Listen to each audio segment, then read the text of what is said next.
Yo, ADA, what's up? We're back with another match reaction. Yes, we are back with another match reaction, boys. And today, boys, girls, everyone, we are back. Liverpool 4, Newcastle United 1. And what a game this was. Like, this game exudes Premier League champions. This game is the reason why we have a Premier League title winning squad. This game is the reason why we will continue to believe in Florian Wirtz. This game is the reason why Hugo Ekitike has been the signing of the season. I don't care who says what. Signing of the season by far. Signing of the season. Easily.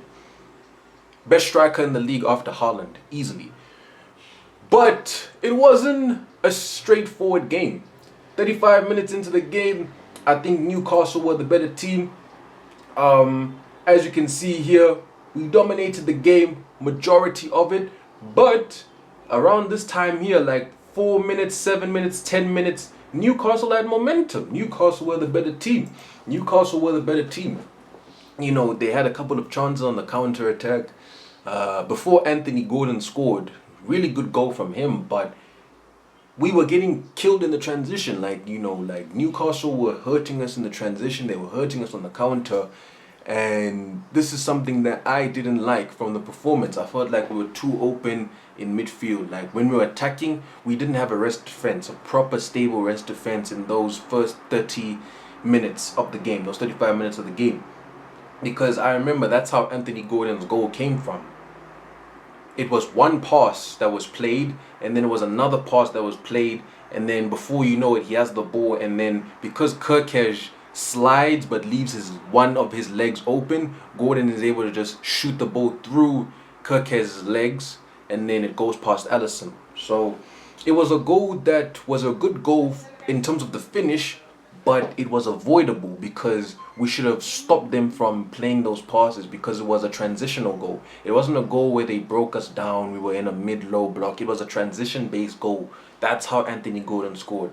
So I felt like the issue with us in this game, if I have to take any negatives, is defensively in transition, we really need to fix up because Doku, Semenyo, Haaland in the transition, they're going to destroy us. They're going to kill us. Cherky playing those through balls for Haaland. In transition, we are going to be cooked. So defensively, we need to sort ourselves out in the transition. Because that's been one of our biggest problems all season, really. It's been the fact that we have not been able to defend transitions.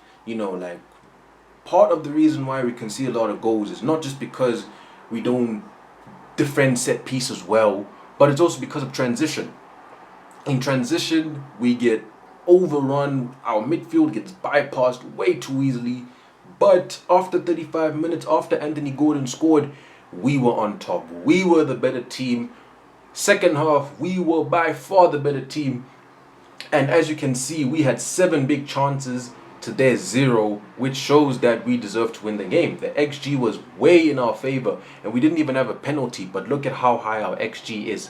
That just proves that we were the better team, we deserve to win. And I think in the second half, we were by far the better team, not just offensively, but defensively as well. We defended well. Konate, that performance, to go through what Konate has been through, to go through what he's going through with his father, rest in peace to his father forever, to go through that and to be able to come back and help out the team, to come back and help the team, like he said, he saw the team had injuries. Slot even said, take your time.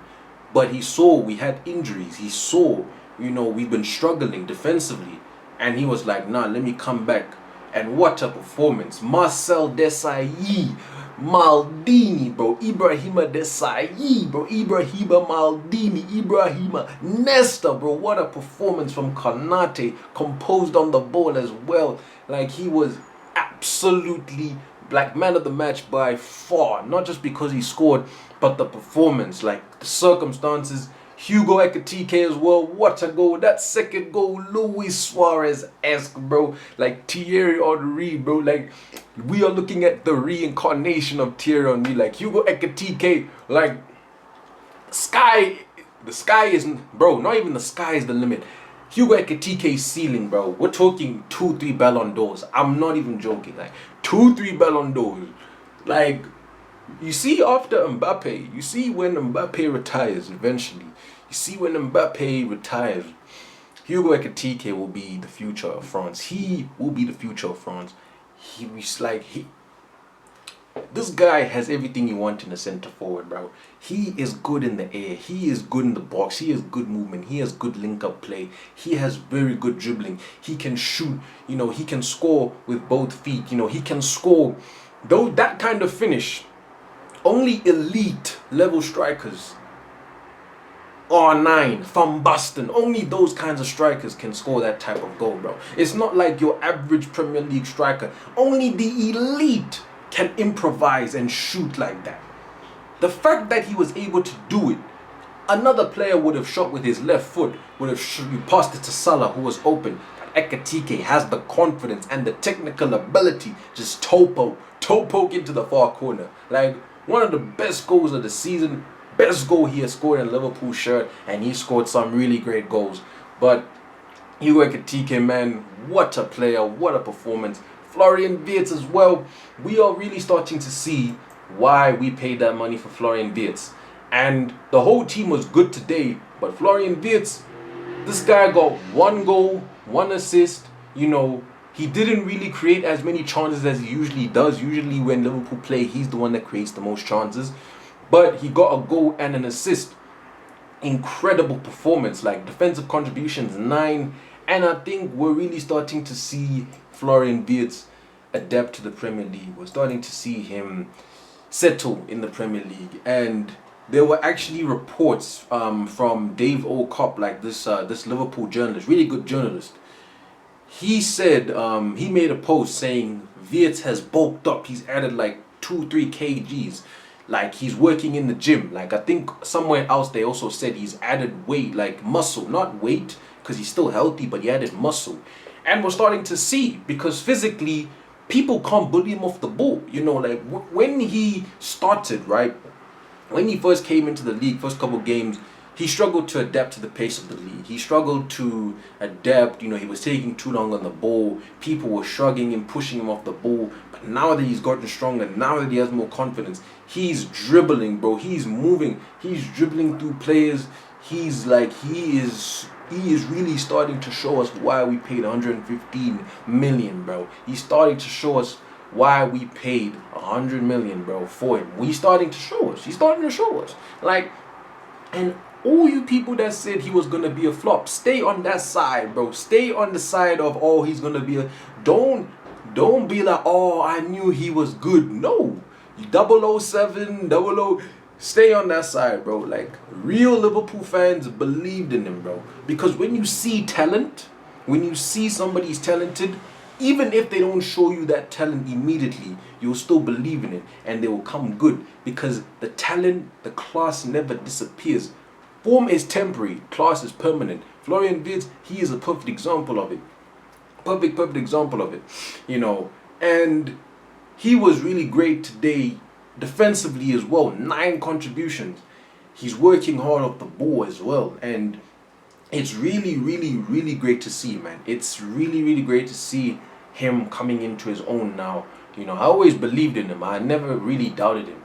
But it was a really great team performance. Everybody performed well today. Like, literally. Even though Gakpo didn't get a goal contribution, he played well. Completed the most dribbles, won the most duels. Gakpo was a threat, you know, like, he could have gotten a goal or an assist. He was dribbling, you know. I remember, like, there was this really great play, I think towards the end of the game, where Thiago thinks he's going to come inside or he's going to go back, and then Gakpo just moves and he does like a La Croqueta double touch, and then he just, like, he almost puts it on a plate for somebody else. Like, Gakpo was really good. He was really good, like, and, you know, obviously with Gakpo, you know, like, I don't think he's, like, the kind of winger that's gonna be like Neymar, like that level. But Gakpo is a very good asset to have, you know, like especially against teams where we have space to run in behind, especially in the games where, you know, like we're gonna have space. You know, like because Gakpo is a very good final phase player. He may not be a 1v1 specialist like Doku, Semenyo, or whatever, but when it comes to finishing, when it comes to creating chances, Gakpo is really, really good. He's underrated in that sense. He has a very good final ball. He's a very good finisher. He's very good in the air, you know, and even against low blocks. If you put in a cross and if Gakpo's there, he's 6'3", 6'4", and he's good in the air. You can put in a cross and he'll get on the end of it. You know, so Gakpo is a good asset to have. He may not be aesthetically the best winger to watch, but he is a very good player. He is a very, very, very good player. Very, very good player. And, you know, I don't understand why he gets disrespect. I can understand people saying he needs to improve his dribbling, stop cutting inside all the time. But people saying, oh, he's a disgrace, he needs to be sold. Like, relax, bro. We're going to get a winger. We could get Barcola, you know, like we could do that, but Diomande, but relax. Gakpo is a good asset to have.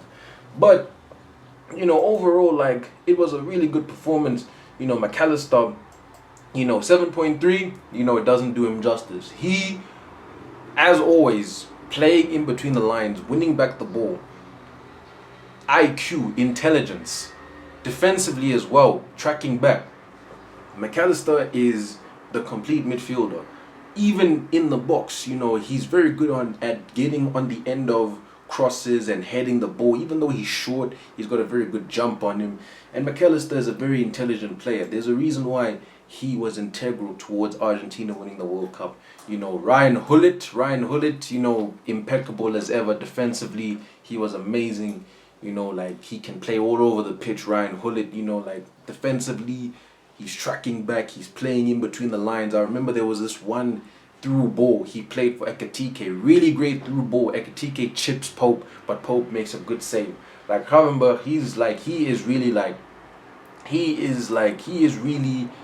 the complete midfielder too. You know, like, I look at him and I'm literally like, Rijkaard, bro, Hullet. Like, this is not even like, not forget about being Dutch. Like, the profile of the player, the same way Rijkaard, Hullet were able to win back the ball. Like, he has it. Athletic, he's quick, and he's only 23. He's only gonna improve. He's only gonna grow into his body. He's not even in his prime, but look at how elite Havenberg has been. He's been going under the radar. Everybody's been talking about Ekitike and Szoboszlai this season, you know, rightfully so. But Havenberg has really been good this season, you know, especially considering the fact that he's had to play centre back, you know, he's had to play in midfield. Like, he was injured. No, he wasn't injured, but he was suspended for the first game of the season, you know. Like, he has still been great, you know, like, he maybe a couple performances here and there that have been but overall, like, Ryan Hullet, he's been great, man, you know. So overall, man, like, really great team performance. Everybody played well. That assist from Kirkes, woo, Kirkes, bro, that assist from Kirkes, oh man, that assist for Ekitike's second goal from Kirkes. Like, everybody talks about the first goal, like the goal, right? Like, the goal was great, cool.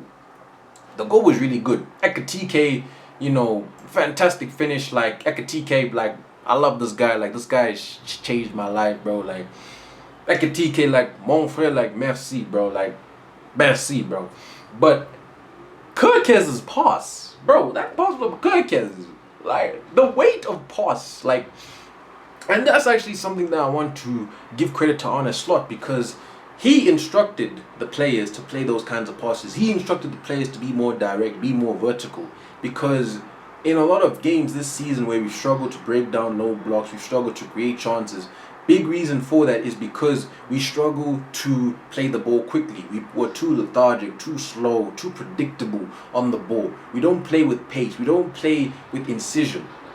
But against Newcastle, we were playing in between the lines. We were playing balls over the top. We were playing quick. Like, we were actually, that's why we created so many chances. That's why we absolutely killed them in the XG. That's why we scored 4 goals, because we were creating chances throughout the whole game. Throughout the whole game, we were creating chances because we were playing quicker, you know. And you have to give Slot credit for that, for instructing the players to play like that, even instructing the players to pick up positions in between the lines, you know, to stretch their defense, you know, because obviously when there's a player in between the lines, it means that usually the other team has to close off the spaces. They have to sit in a compact shape, close up the spaces, which means it gives our players more time on the ball to carry the ball, to maybe play passes over the top, or to maybe work passing angles, passing lanes, to play those kinds of passes. And that's Slot's system. That is Slot's system. He likes to dominate the ball, play between the lines, and it's a very good system. You know, like, even though I don't think Slot is good enough long term for the job, I still think he is a very good manager with good principles. You know, so, you know, overall, like, really, really great performance. Like, you know, everybody was really, really good today. You know, Allison, he didn't really have to do much. You know, like, Konate, like I said, imperious, impeccable performance from Konate. Rest in peace to his father. What a performance, like, what a performance, man. Like, to go through what he went through and have a performance like that, bro, really great performance. And, you know, from Newcastle's point of view, I think Barnes was good. I think Barnes was threatening at times, but, you know, Newcastle didn't really do much. You know, Elanga, he didn't really do much. You know, Gordon, apart from the goal, he wasn't really, like, I wasn't really troubled by him.